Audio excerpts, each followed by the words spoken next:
அனைவருக்கும் வணக்கம். இப்பொழுது ஜாதகத்தை பாருங்கள். இதை நாம் பிருகுநந்தி நாடி முறையில் ஒரு பலனை எடுத்து பார்ப்போம். ரொம்பவும் எளிமையாக. முதலில் இவருடைய ஜாதகத்தில் குருன்னு சொல்லக்கூடிய ஜாதகர் சனியும் ராகுவும் சேர்ந்திருப்பது இவருக்கு ஒரு ஆன்மீகம், பக்தி இந்த மாதிரி விஷயங்களை இவருக்கு கொடுக்கும். இந்த சனி கர்மகாரகன் குருவோடு சேர்ந்திருப்பதால் அவருடைய பூர்வ ஜென்மத்தின் அமைப்பு ஒரு பக்திமான அமையும். மேலும் இவர் பண்ணக்கூடிய தொழில் சொந்த தொழில் வியாபாரம் செய்து கொண்டிருப்பார். அது ஒரு விஷயம். ரெண்டாவது, என்றைக்கும் சனிக்கு 2ஆம் இடத்தை பார்க்கணும். 2ஆம் இடத்துல கிரகம் இருக்கான்னு பார்க்கணும். அப்படி அந்த 2ஆம் இடத்துல கிரகம் இல்லை என்றால் அந்த 2ஆம் இடத்துக்கு திரிகோணத்தை பார்க்கணும். அந்த திரிகோணத்தில் ஏதாவது கிரகம் இருந்தால் அந்த கிரகத்தின் காரகங்கள் தொழிலாக அமையும் என்பது விதி. அப்படி பார்க்கும்போது இந்த சனிக்கு 2ல் கிரகம் இல்லை. அந்த 2ஆம் இடத்துக்கு திரிகோணத்தில் பாருங்கள், சந்திரன் இருக்கிறார். அந்த சந்திரனை தூக்கி 2ல் வச்சுட்டா இவர் பண்ணக்கூடிய தொழில் ஒரு விவசாயம் பண்ணலாம்.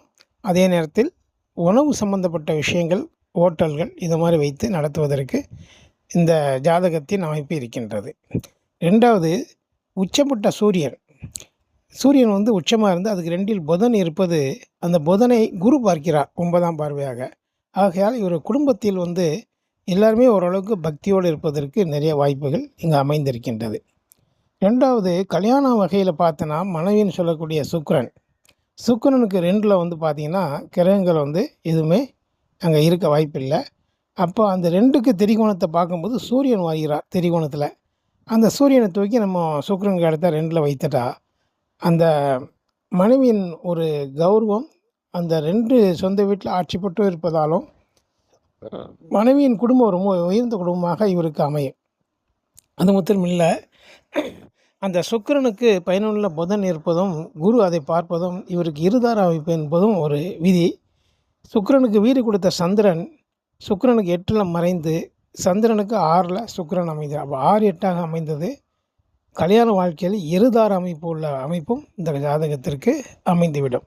இப்படி நம்ம எளிமையாக ஒரு ஜாதகத்தை பார்த்த உடனே விதிமுறைகளை, அதாவது குடிப்பினைகளை கணித்து வரலாம். நடப்பின் ஒவ்வொரு காரியங்களும் எந்த காலத்தில் நடக்கும் என்பது நமக்கு இந்த கோச்சாரத்தை வைத்து பார்த்து கொள்ளலாம். நாடி முறையில், பராசர முறையில் திசை ஈர்ப்பு, திசை புத்தி இதை வச்சு பார்த்து கொள்ளலாம். முதலில் ஒரு குடுப்பனை பார்ப்பதற்கு மிருகநந்தி ரொம்ப அற்புதமாக நம்ம தெளிவாக எடுத்துக்கொள்ளலாம். சரி நண்பர்களே, அடுத்த ஒரு கட்டத்தில் சந்திப்போம். நன்றி, வணக்கம்.